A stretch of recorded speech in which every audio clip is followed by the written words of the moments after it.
என்னுடைய புத்தாண்டு வாழ்த்துக்களை தெரிவித்துக் கொள்கிறேன். 2025 வருடம் நம்மோடு கூட இருந்தவர்களிலே அநேகர் இன்றைக்கு இல்லை, உறவினர்களிலே அநேகர் இன்றைக்கு இல்லை.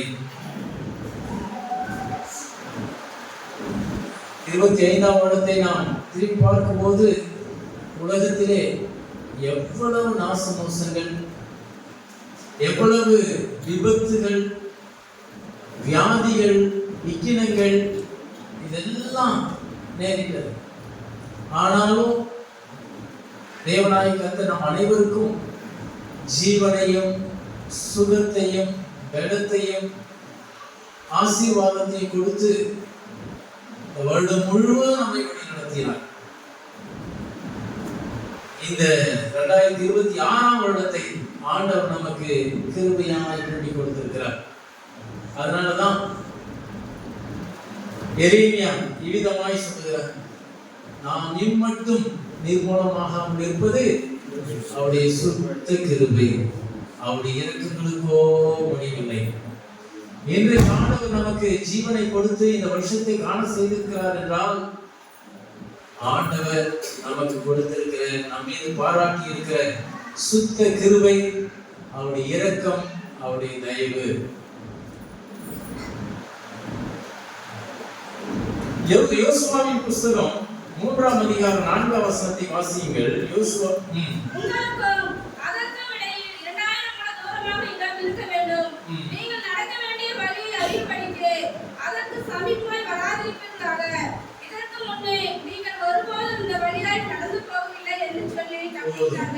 இதற்கு முன்பு நீங்கள் ஒரு நாளும் இந்த வழியாக நடந்து போகவில்லை, இதற்கு முன்பு நீங்கள் நடந்து போகாத புதிய வழியிலே நான் உங்களை நடத்துவேன் என்று சொல்லி ஆண்டவர் யோசுவாவை கொண்டு இஸ்ரவேல் ஜனங்களுக்கு கட்டளையிடுகிறார். ஏன் இதை சொல்கிறார் என்று சொன்னால், 40 வருடங்கள் வனாந்தரத்திலே நாம் கேட்ட செய்தியின்படி ஆண்டவர் அவர்களை வழி நடத்தினார். ஏன் வனாந்தரத்தில் வழி நடத்தினார்? கானான் தேசத்துக்குள்ள போகணும்னு சொன்னா கிட்டத்தட்ட ஒரு மாதத்திலேயே கானானுக்குள்ள போகக்கூடிய வழி இருக்கு, ஷார்ட்கட் வழியெல்லாம் இருக்குது. ஆனா ஆண்டவர் அந்த வழியாக அவரை வழி நடத்தி செல்லாதபடிக்கு 40 வருஷமாக வனாந்தரத்திலே வழி நடத்தினார் என்றால், அவர்கள் கற்றுக்கொள்ள வேண்டிய பாடங்களை கற்றுக்கொள்ள வேண்டும் என்பதற்காக, தேவனை அறிந்து கொள்ள வேண்டும் என்பதற்காக இந்த 40 வருடத்தை ஆண்டவர் அனுமதித்தார். இப்ப அவங்க வனாந்தரத்துல பிரயாணப்பட்டு வந்து காதேஸ் பர்னேயாவுல தங்கி இருக்கிறார்கள். அங்கே திரும்பி பார்க்கிறார்கள். திரும்பி கடந்த காலத்திலே ஆண்டவர் செய்த நன்மைகளை எல்லாம் அவர்கள் திரும்பி பார்த்து, இனி புதிய சூழ்நிலையிலே கானான் தேசத்திலே நாம் எப்படி வாழ வேண்டும், எவ்விதமாக ஜீவிக்க வேண்டும், கடந்த கால தோல்வி நமக்கு ஒரு பாடமாய் இருக்கிறது. அதனால அந்த தோல்வியின் மூலமா நாம் கற்றுக்கொண்ட பாடத்தை கற்றுக்கொண்டு தனிப்பட்ட வாழ்க்கையிலே எப்படி இருக்க வேண்டும், குடும்ப வாழ்க்கையிலே எப்படி இருக்க வேண்டும், சமுதாய வாழ்க்கையிலே எப்படி இருக்க வேண்டும், ஆண்டவருக்கு நமக்கு உள்ள உறவு எப்படி இருக்க வேண்டும் என்று சொல்லி எல்லா விதமான ஆலோசனைகளையும் உபாகமத்தின் புத்தகத்திலே மோசே திட்டவட்டமாக கொடுத்தார். அதன் பிறகு மோசேவுக்கு அடுத்த தலைவர் யோசுவா வந்தவுடனே அவரை கொண்டு அந்த கானான் தேசத்தை சுதந்திரிப்பதற்கு ஆண்டவர் அவருடைய கருத்திலே அந்த தலைமைத்துவத்தை கொடுத்தார். அப்பதான் யோசுவா சொல்றாரு, இதற்கு முன்பு நீங்கள் கடந்து போகாத வழியிலே இப்ப நீங்க போக போறீங்க, ஒரு புதிய வழியை உங்களுக்கு நான் வைத்திருக்கிறேன், ஒரு புதிய சூழ்நிலையை வைத்திருக்கிறேன், ஒரு புதிய நன்மைகளை வைத்திருக்கிறேன், வாக்குத்தத்தம் பண்ணப்பட்ட தேசத்தை சுதந்திரிக்க போகிறீர்கள் என்று சொல்லி அவர்களுக்கு ஒரு நம்பிக்கையின் செய்தியை கொடுக்கிறதை நாம் பார்க்கிறோம். அதனால ஏசாயா தீர்க்கதரிசன புத்தகம் 43ஆம் அதிகாரம் 18ஆம் வசனத்தை வாசிக்கும் பொழுது, முந்தினவைகளை நினைக்க வேண்டாம், பூர்வமானவர்களை சிந்திக்க வேண்டாம், இதோ நான் புதிய காரியத்தை செய்கிறேன், அது இப்பொழுதே தோன்றுகிறது, நான் வனாந்தரத்திலே வழியையும் அவாந்தர வெளியிலே ஆறுகளையும் உண்டாக்குவேன் என்று சொல்லி நம்முடைய ஜனங்களுக்கு ஆண்டவர் வாக்குத்தத்தத்தை கொடுக்கிறதை நாம் பார்க்கிறோம். ஏன் முந்தினவைகள் நினைக்க வேண்டாம்? முந்தினவைகள் இஸ்ரவேல் ஜனங்களுடைய வாழ்க்கையை திரும்பி பார்த்தா ஏராளமான தோல்விகள், ஏராளமான வருத்தங்கள், ஏராளமான கஷ்டங்கள், பலவிதமான துன்பங்கள், கசப்பான அனுபவங்கள். 200 வருட காலத்துல ராஜாக்கள் ஆட்சி செய்த காலங்களிலே ஒரு சில ராஜாக்களை தவிர பெரும்பான்மையான ராஜாக்கள் அவர்களை விக்கிரகாராதனைக்கு நேராக வழிநடத்தினார்கள். எனவே அந்த கடந்த காலத்தை திரும்பி பார்க்க வேண்டாம், நான் புதிய காரியத்தை உங்களுக்கு செய்கிறேன் என்று சொல்லி ஏசாயா தீர்க்கதரிசி மிக திட்டவட்டமாக அவர்களுக்கு தீர்க்கதரிசனம் உரைத்தார். ஆக இப்பொழுது நம்முடைய ஜனங்கள் செய்ய வேண்டியது என்ன? யோசுவா 3ஆம் அதிகாரம் 5ஆம் வசனத்தை வாசிங்க.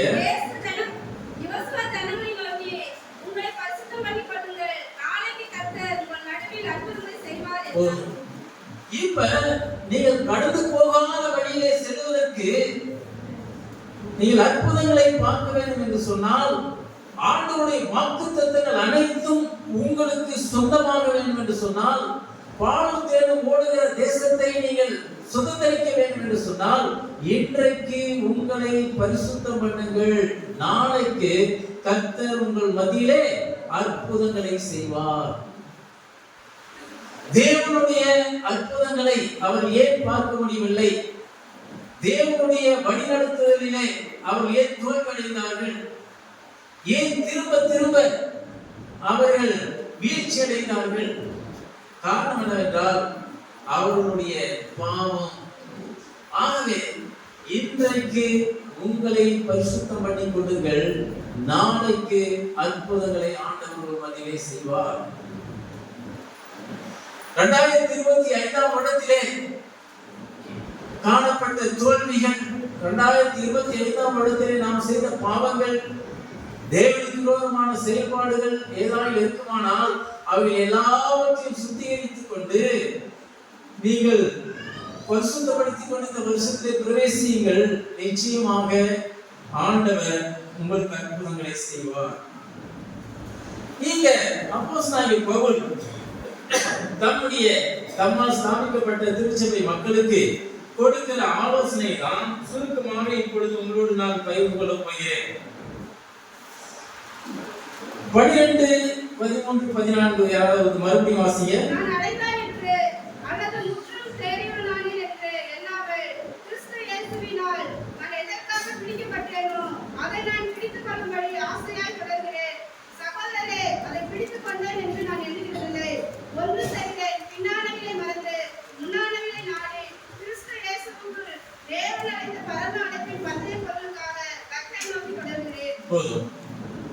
இங்க பவுல் என்ன சொல்றாரு? நான் அடைந்தாயிற்று அல்லது நான் முற்றிலும் தேறின நானேன் என்று எண்ணவில்லை என்று சொல்லுகிறார்.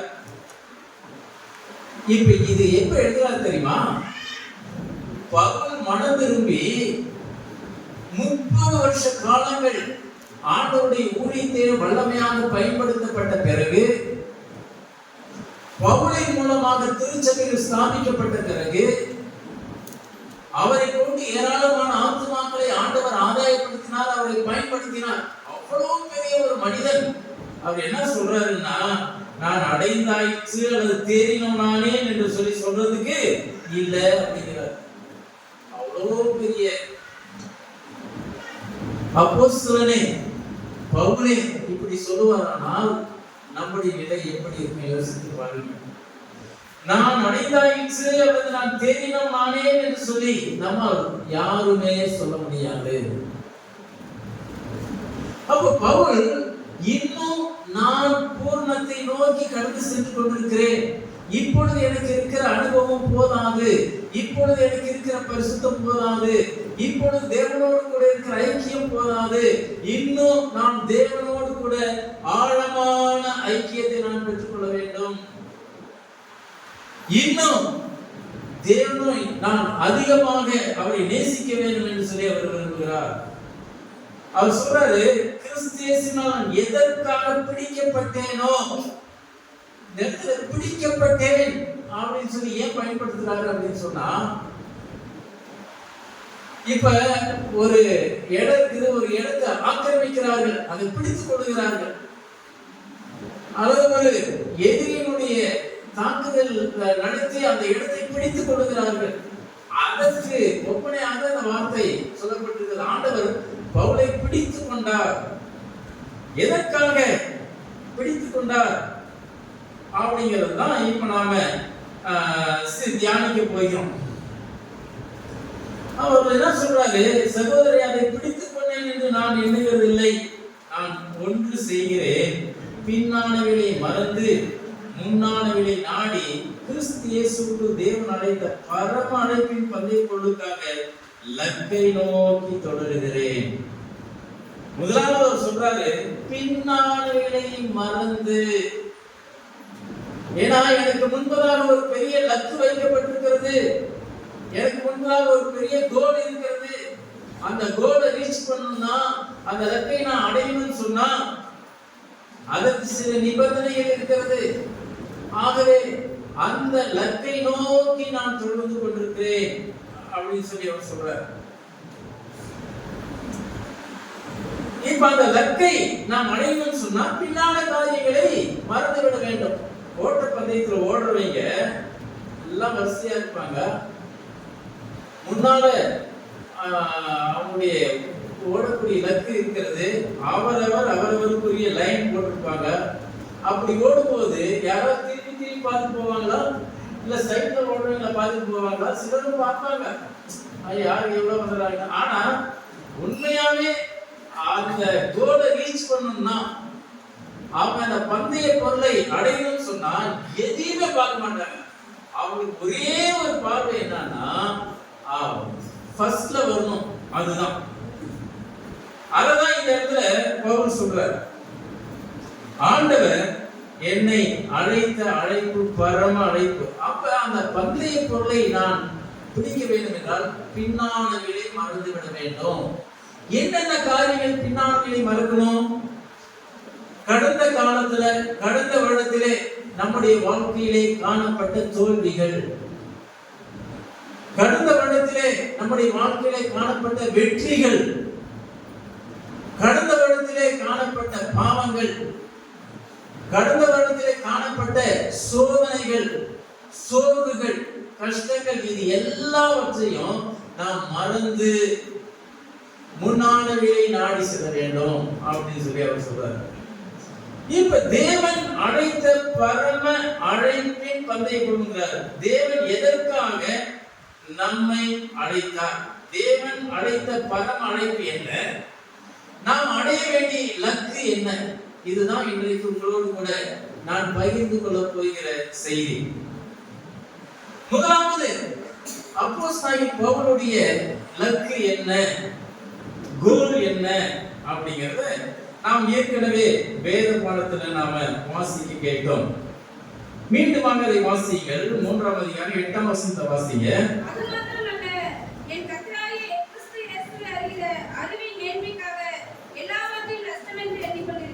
போதும். அதே போல 10ஆம் வசனம், இப்படி நான் அவரையும் அவருடைய உயிர்த்தெழுதலின் பட்டமையையும் அவருடைய பாடுகளின் ஐக்கியத்தையும் அறிகிறதற்கும். போதும். இந்த வருஷத்துல அப்போஸ்தலனாகிய பவுலுக்கு இருந்த லக்கை போல நம்முடைய லக்கு காணப்பட வேண்டும். அதுதான் என்னுடைய விருப்பமாகவே இருக்கிறது. பொங்கியப்பட்டியிலிருந்து வந்த போதகர்கள் மத்தியிலே செய்தி கொடுக்க வேண்டும் என்று கேட்டுக்கொண்ட போது இந்த காரியத்தை தான் அவர்களுக்கு இதுல ஒரு பகுதியை தான் நான் பகிர்ந்து கொண்டேன். ஏனென்றால் என்னுடைய விருப்பமும் அதுதான். பின்னானவைகளை மறந்து முன்னானவைகளை நாடணும். ஆண்டவர் எதற்காக என்னை அழைத்தார்? என்னுடைய பரம அழைப்பு என்ன? என்னுடைய இலக்கு என்ன அப்படின்னு சொன்னா அதை நான் தெளிவாக அறிந்து கொண்டு அதை நோக்கி செல்ல வேண்டும். அப்போ பவுல் அவருடைய வாழ்க்கையில் அவருடைய இலக்கு எதுவாக இருந்தது? தேவனை அறிகிற அறிவு. இயேசுவை அறிகிற அறிவின் மேன்மைக்காக எல்லாவற்றையும் நஷ்டம் என்று எண்ணிக்கொண்டிருக்கிறேன் என்று சொல்கிறார். இப்படி அவரையும் அவரை அறிகிற அறிவு மிக முக்கியமானது. இப்ப எத்தனை வருஷம் கழிச்சு பவுல் இதை எழுதுறாரு? நான் ஏற்கனவே சொன்னது போல அவர் ரட்சிக்கப்பட்டு 30 வருஷம் கழிச்சு அவர் சொல்றாரு, இன்னும் நான் ஆண்டவர் அறியல, நான் இன்னும் அவரை அறிகிற அறிவில வளரணும் அப்படின்னு சொல்றாரு. இப்ப ஆண்டவரை அறிகிற அறிவுனா என்ன? யோவான் 17ஆம் அதிகாரம் 3ஆம் வசனத்தை வாசித்து பாருங்க. ஒன்றான மெய்தேவனாகிய உம்மையும் நீர் அனுப்பினவராகிய இயேசு கிறிஸ்துவையும் அறிவதே நித்திய ஜீவன். ஒன்றான மெய்தேவனாகிய உம்மையும் நீர் அனுப்பின இயேசு கிறிஸ்துவை அறிவதே நித்திய ஜீவன். அப்ப நாம நித்திய ஜீவனை பெற்றுக்கொள்ள வேண்டும் என்று சொன்னால், உண்மையான ரட்சிப்பை பெற்றுக்கொள்ள வேண்டும் என்று சொன்னால், அவரை அறிகிற அறிவிலே நாம் வளர வேண்டும். அதுதான் பவுலுடைய கோல், அவருடைய இலக்கு. அதுதான் இந்த வருஷத்துல நாம வைக்க வேண்டிய இலக்கு எதுவாக இருக்கும் என்று சொன்னால், இந்த வருஷத்துல நான் இன்னும் ஆண்டவரை அதிகமாய் அறிந்து கொள்ள வேண்டும். இயேசு கிறிஸ்துவை அறிகிற அறிவிலே நான் வளர வேண்டும். எப்படி இயேசுவை அறிகிற அறிவிலே வளர முடியும்? அவருடைய வேதத்தை ஆழ்ந்து வாசிப்பதின் மூலமாக, அவருடைய வேதத்தை தியானிப்பதின் மூலமாக, நாம் தியானித்த காரியங்களுக்காக நாம் ஜெபித்து அந்த நாளை துவக்குவதின் மூலமாக அவரை அறிகிற அறிவிலே நாம் வளரக்கூடியவர்களாக இருப்போம் பிரியமானவர்களே. அது மட்டுமல்ல, ஆவிக்குரிய புத்தகங்கள், பரிசுத்தவான்களால் எழுதப்பட்ட நூல்களை நாம் தேடி வாங்கி வாசித்து ஆண்டவருக்குள்ளே ஆண்டவரை அறிகிற அறிவிலே நாம் வளர வேண்டும் பிரியமானவர்களே. அப்படி ஆண்டவரை அறிகிற அறிவு நமக்கு இல்லைன்னு சொன்னா நாம் அநேக நன்மைகளை ஆசீர்வாதங்களை இழக்கிறவர்களாக மாத்திரமல்ல, பலவிதமான துன்பங்களை நாம் அனுபவிக்கக்கூடியவர்களாக இருப்போம் என்று வேதம் சொல்கிறது. ஓசியா 4ஆம் அதிகாரம் 6ஆம் வசனத்தை வாசிங்க. ஓசியா 4:6. என் ஜனங்கள் அறிவில்லாமையினால் சங்காரமாகிறார்கள்.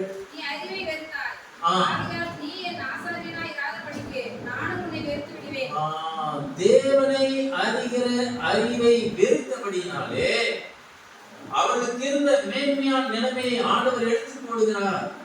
அது மட்டுமல்ல, அவர்கள் தேவனை அறிகிற அறிவிலே வளராதனால்தான் சங்காரமானார்கள். என்ன சங்காரமானார்கள்? திரும்ப திரும்ப இஸ்ரவேல் ஜனங்கள் அடிமையிலாகவே இருந்தார்கள். நியாயாதிபதியின் காலத்துல அவர் அடிமையிலாகவே இருந்தார்கள். ஆண்டவர் கூப்பிடும் போது விடுதலை கொடுக்கிறார். அதன் பிறகு பாத்தீங்கன்னா அசீரியர்கள் இஸ்ரவேல் ஜனங்களை அடிமையிலாக அசீரியாவுக்கு சிறைபிடித்து செல்கிறார்கள். பாபிலோனியர் இவர்களை சிறைபிடித்து சென்று சிறைகளாக வைத்திருக்கிறார்கள். இப்படி இவருடைய வாழ்நாள் முழுவதும் அவர்கள் சங்காரமாகி கொண்டு அவர்கள் சிறையிருப்பிலே வாழ்ந்து வந்தார்கள். தேவனுடைய ஆசீர்வாதத்தை அனுபவித்தாலும் கூட முழுமையாக அவர்கள் அனுபவிக்கவில்லை. தேவனுடைய பரிபூர்ண நன்மையை அவர்கள் பெற்றுக் கொள்ளவில்லை. காரணம் என்னவென்றால், தேவனை அறிகிற அறிவை வெறுத்தார்கள். அஞ்ஞானங்களே, வேதத்தை வாசிக்க வேண்டும் என்கிற வாஞ்சை நம்முடைய உள்ளத்திலே இருக்கிறதா? வேதத்தின் மீது நமக்கு விருப்பம் இருக்கிறதா? அப்படி இல்லைன்னு சொன்னா நாம ஆண்டவருக்கு தூரத்துல இருக்கிறோங்கிறத நாம நினைச்சுக்கோம். இஸ்ரவேல் ஜனங்க ஆண்டவர் அறியல. 1 சாமுவேல் 2:12 வாசித்து பார்த்தீங்கன்னா, ஏலியின் பிள்ளைகள் கர்த்தரை அறியவில்லை. கர்த்தரை அறிகிற அறிவிலே ஏலியின் பிள்ளைகள் வளராதனால என்ன ஆகி போச்சு? இஸ்ரவேல்ல கர்த்தருடைய உடன்படிக்கை பெட்டியானது பெலிஸ்தீர்களால் சிறைப்பிடிக்கப்பட்டு போய்விட்டது. கர்த்தருடைய உடன்படிக்கை பெட்டியை பெலிஸ்தீர்கள் சிறைப்பிடித்து சென்ற உடனே அங்க என்ன நடந்தது? இக்கபோத் என்றால் கர்த்தருடைய மகிமை இஸ்ரவேலை விட்டு விலகி போய்விட்டது. மீண்டும் கர்த்தருடைய மகிமை வருவதற்கு பல வருடங்கள், 230 வருடங்கள் ஆனது. அதுவரை அவர் தேவ மகிமையை இழந்தவர்களாக இருளிலே அவர்கள் வாழ்ந்து வந்தார்கள். பிரியமானவர்களே, 1 யோவான் 4ஆம் அதிகாரம் 7ஆம் வசனத்திலிருந்து 7-8 வாசிங்க. பிரியமானவர்களே, ஒருவரை ஒருவர் அன்பாயிருக்க கடவோம். ஏனெனில் அன்பு தேவனால் உண்டாயிருக்கிறது. அன்புள்ள எவனும் தேவனால் பிறந்து அவரை அறிந்திருக்கிறான். அன்புள்ளவன் தேவனை அறிந்திருக்கிறான். தேவனை எப்படி நாம் அறிந்து கொள்ள முடியும்னா, முதல்ல தேவன் மீது நமக்கு எப்படி இருக்கணும்? அன்பு இருக்க வேண்டும். தேவன் மீது நமக்கு ஒரு பற்று இருக்க வேண்டும். ஆண்டவர் மீது நமக்கு அன்பு இருக்குமானால் அவருடைய வார்த்தையின் மீது அன்பு இருக்கும். ஆண்டவர் மீது அன்பு இருக்குமானால் திருச்சபையின் மீது அன்பு இருக்கும்.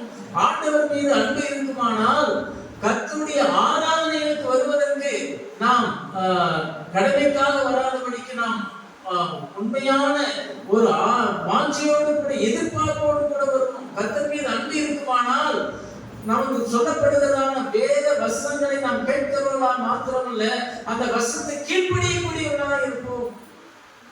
எனவே முதலாவது தேவன் மீது நமக்கு முழுமையான அன்பு இருக்கிறது. ஏன் நாம் அவரிடத்தில் அன்பு சொன்னோம், இதுக்கு அன்பு செலுத்தணும்? முதலாவது அவர் நம்மிடத்தில் அன்பு கூறுகிறதுனாலதான் நாம் இரண்டாவது அவரிடத்தில் அன்பு கூறுகிறோம். அவர் நமக்காக 2000 வருடங்களுக்கு முன்பதாக உலகத்திற்கு வந்து கல்வாரி சிலுவையிலே அவர் சரீரத்தை விட்டு கொடுத்து ரத்தம் சிந்தி மரித்து அடக்கப்படப்பட்டு 3ஆம் நாள் உயிர் தெழுந்தார். நமக்காக அவர் ஜீவனை கொடுத்ததுனால அவர் மீது நாம் அன்பு கூற வேண்டும்.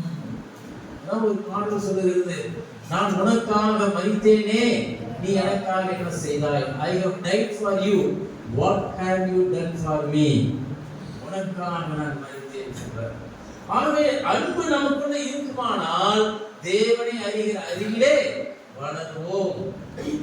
அது மட்டுமல்ல, தேவனுடைய அன்பு நமக்குள்ள இருக்குமானா மற்றவரிடத்திலே அன்பு கூறுவதாக இருக்கும். அதை 1 யோவான் 2:3-4 வாசிங்க.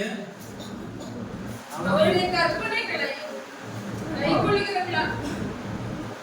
கற்பனைகளை நாம் கைக்கொள்கிறோமானால் அவரை அறிந்திருக்கிறோம் என்பதில் அதனால் அறிவோம். அதாவது 1 யோவான் 4:7 நம்ம வாசிக்கும் போது நாம தேவனுடைய அன்பு நமக்குள்ள இருக்குமானா ஒருவரில் ஒருவர் அன்பாக இருப்போம். இன்னைக்கு நாம ஒருவரில் ஒருவர் அன்பாக இருக்கிறது மிக மிக கடினமான ஒரு காரியம். உண்மையாகவே இயேசுவிடத்திலே நம்ம அன்பு சரியா இருக்குமானா சக விசுவாசிகளோடு கூட இருக்கிற உறவு சரியா இருக்கும். சிலுவை பாருங்க, நேரா ஒரு வெர்டிகலா ஒரு மரம் இருக்குது, இன்னொரு ஹரிசாண்டலா ஒரு மரம் இருக்குது. இந்த வெர்டிகல் மரம் எதற்கு குறிக்குது? தேவனோடு கூட இருக்கிற உறவை குறிக்கிறது. ஹரிசாண்டல் மரம் எதை குறிக்குது? நம்ம சக விசுவாசிகளோடு கூட இருக்கிற உறவை குறிக்கிறது. எனவே திருச்சபை என்பது தேவனுடைய சரீரம். இந்த சரீரத்துடைய அவயங்களாகிய நாம் அனைவரும் ஒன்றாய் இருக்கும் பொழுது மட்டுமே தேவனுடைய வல்லமையையும் அவருடைய கிரியையும் நம்மால் பார்க்க முடியும். ஆகவே இந்த 2026ஆம் வருஷத்துல நாம் என்ன செய்யணும்னா, ஆண்டவரிடத்திலே அன்பு கூறுவது மாத்திரமல்ல, சக விசுவாசிகளிடத்திலே அன்பு கூற முடியாதவரிடத்திலே நாம் அன்பு கூற நாம் முயற்சிக்க வேண்டும். அதற்காக நாம் ஜெபிப்போமானால் ஆண்டவர் நமக்கு நிச்சயமாக உதவி செய்வார். அடுத்து 1 யோவான் 2:3-4 படிக்கும்போது அவருடைய கற்பனைகளை கை கொள்வதினாலே தேவனை நாம் அறிகிறோம். அவருடைய கற்பனைகள் நமக்கு பாரமானவை அல்ல என்று சொல்லப்பட்டிருக்கிறது. இந்த வசனங்கள்லாம் நீங்கள் வீட்டிலே சென்று அதை வாசித்து பாருங்கள். நான் இதிலே அதிகமான நேரத்தை எடுத்துக்கொள்ள விரும்பவில்லை. ஆகவே தேவனை அப்போஸ்தலனாகிய பவுலுடைய லக்கு எதுவாக இருந்தது? தேவனை அறிகிற அறிவிலே விருத்தி அடைய வேண்டும் என்று அவர் விரும்பினார். அதுதான் அவருடைய லக்கு. அப்படி தேவனை அறிகிற அறிவுக்காக லாபமாக இருந்த விளைவுகளோ மேல 1ஆம் வசனத்துல சொல்றாருல்ல, அவருடைய பேக்ரவுண்ட் இது எல்லாத்தையும் குப்பை என்று விட்டேன், நஷ்டம் என்று எண்ணுகிறேன். ஏனென்றால் நான் அவரை அறிகிற அறிவிலே வளர வேண்டும். அதுதான். அப்ப பவுலுடைய முதலாவது லக்கு தேவனை அறிகிற அறிவு. இரண்டாவது அவருடைய லக்கு அவருடைய உயிர்த்தெழுதலின் வல்லமையை அறிய விரும்புகிறார். நான் அவரையும் அவருடைய உயிர்த்தெழுதலின் வல்லமையும். இங்க அவருடைய உயிர்த்தெழுதலின் வல்லமை என்பது என்ன? இயேசு கிறிஸ்து உயிர்த்தெழுந்ததுனால பாவத்தின் மீது ஆண்டவர் வெற்றி சிறந்தார், மரணத்தின் மீது வெற்றி சிறந்தார், பிசாசின் மீது வெற்றி சிறந்தார், மற்ற எல்லா விதமான பாவ கிரியைகளின் மீது ஆண்டவர் வெற்றி சிறந்தார். ஆகவே இந்த உயிர்த்தெழுதலின் வல்லமை ஒரு மனிதனுக்குள்ளே வரும் பொழுது என்ன செய்கிறது? அவனை மறுரூபமாக்குகிறது. அதனால் ரோமர் 12ஆம் அதிகாரம் 1ஆம் வசனம் 2ஆம் வசனத்தில் நாம் வாசிக்கும் பொழுது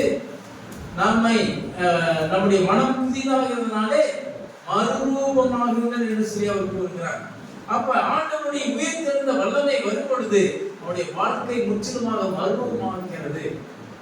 இயேசு கிறிஸ்து உயிர்த்தெழுந்ததனால்தான் அப்போஸ்தலனாகிய பேதுருவின் ஊழியத்திலும் பவுலுடைய ஊழியத்திலும் அதற்கு பின்வந்தவர்கள் ஊழியத்திலும் திருச்சபை பிதாக்களுடைய ஊழியத்திலும் பலத்த கிரியைகள் நடப்பிக்கப்பட்டது.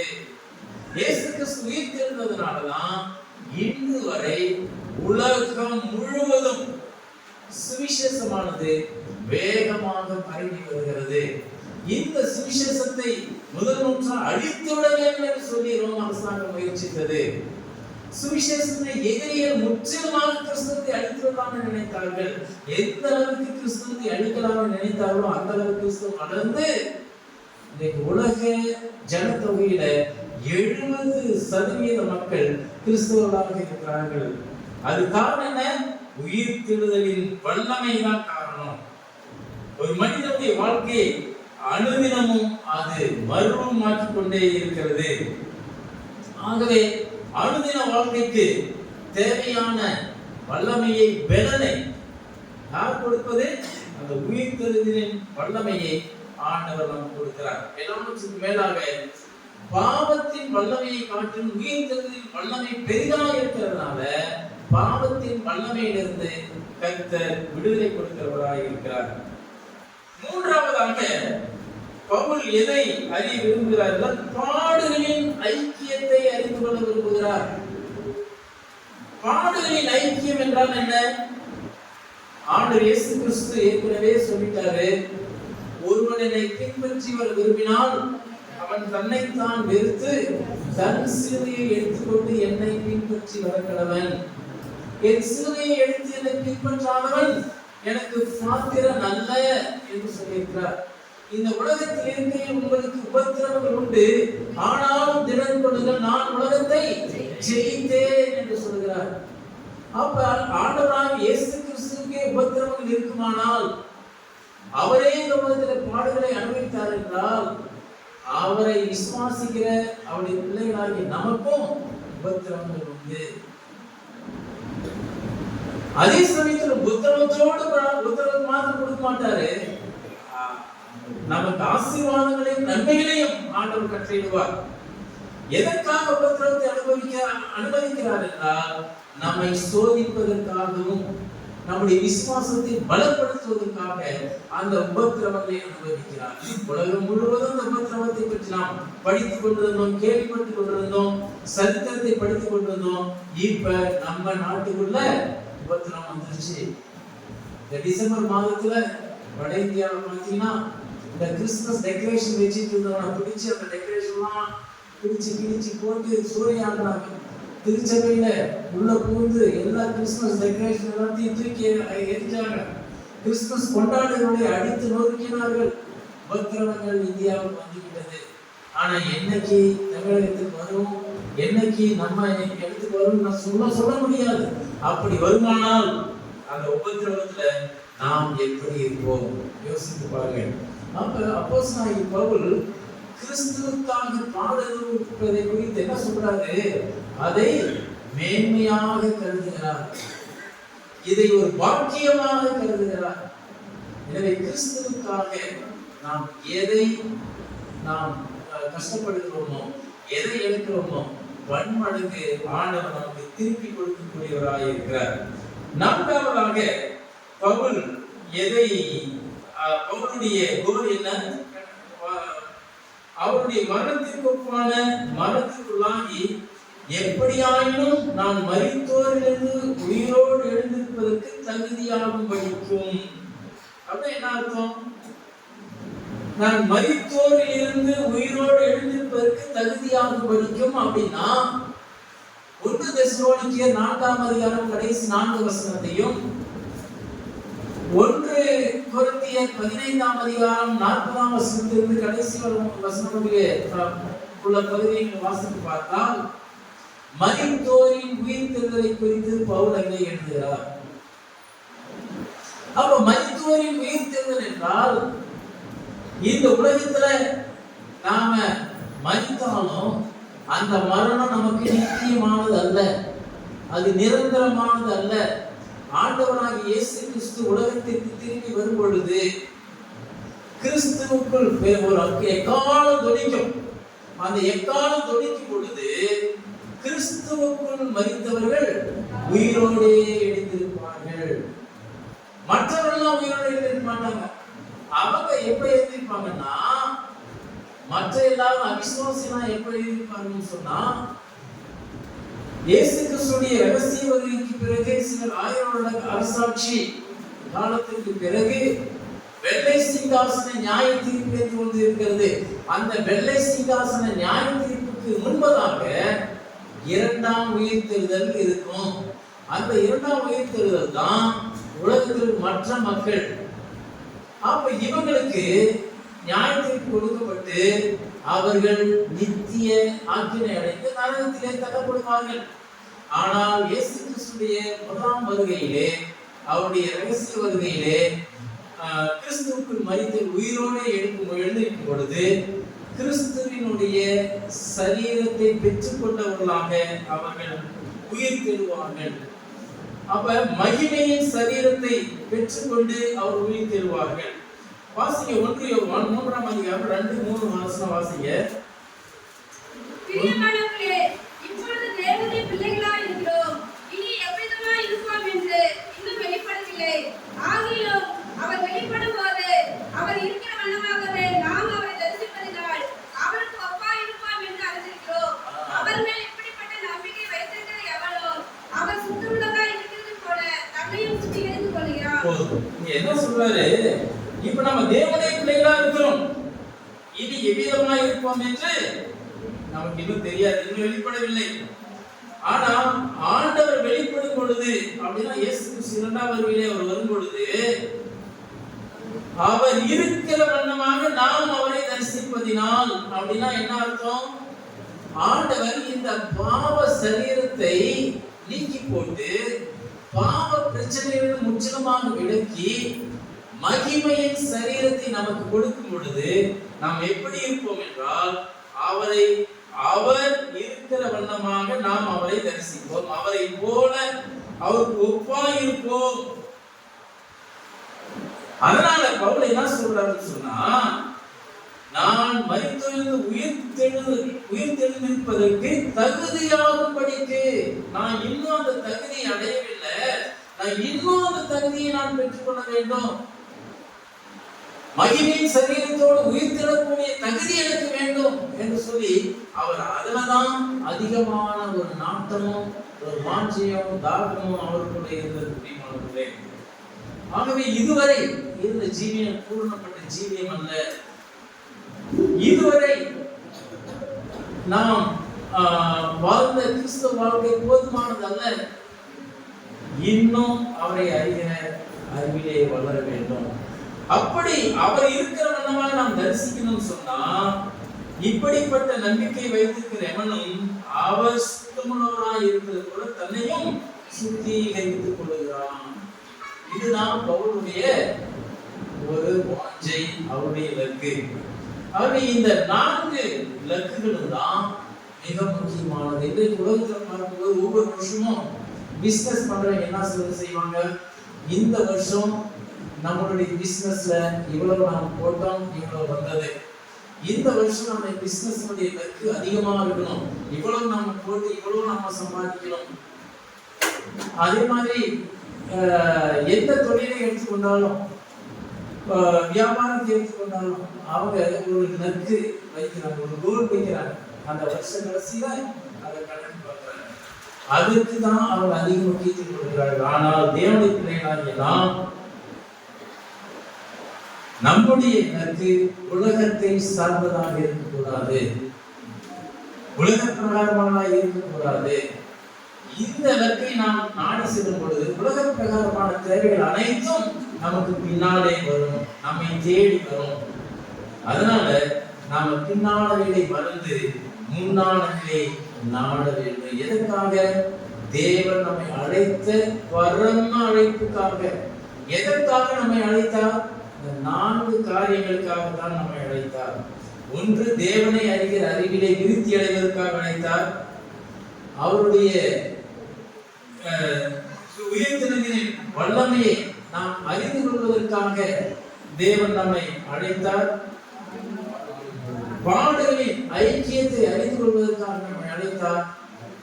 அவருடைய உயிர்த்தெழுதலிலே நாம் பங்கு பெறக்கூடியவர்களாக இருக்கும்படியாக தகுதியானபடி நம்மை அழைத்தார்.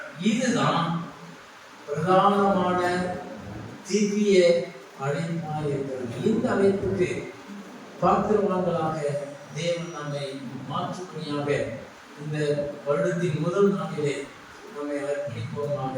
தேவன் தாமே இந்த வசனங்களை ஆசீர்வதிப்பார்கள். கண்களை மூடி நாம் ஜெபம் செய்வோம். எங்களை நேசிக்கின்ற ஆண்டவரே, மறுபடியும் உங்களுடைய சன்னிதானத்திலே நாங்கள் வருகிறோம். அப்போஸ்தலனாகிய பவுல் தேவனால் அழைக்கப்பட்டு வல்லமையாக பயன்படுத்தப்பட்ட போதிலும் அவர் இன்னும் நான் அடைந்தாயிற்று, நான் இன்னும் அந்த பூர்ணத்திற்கு வரவில்லை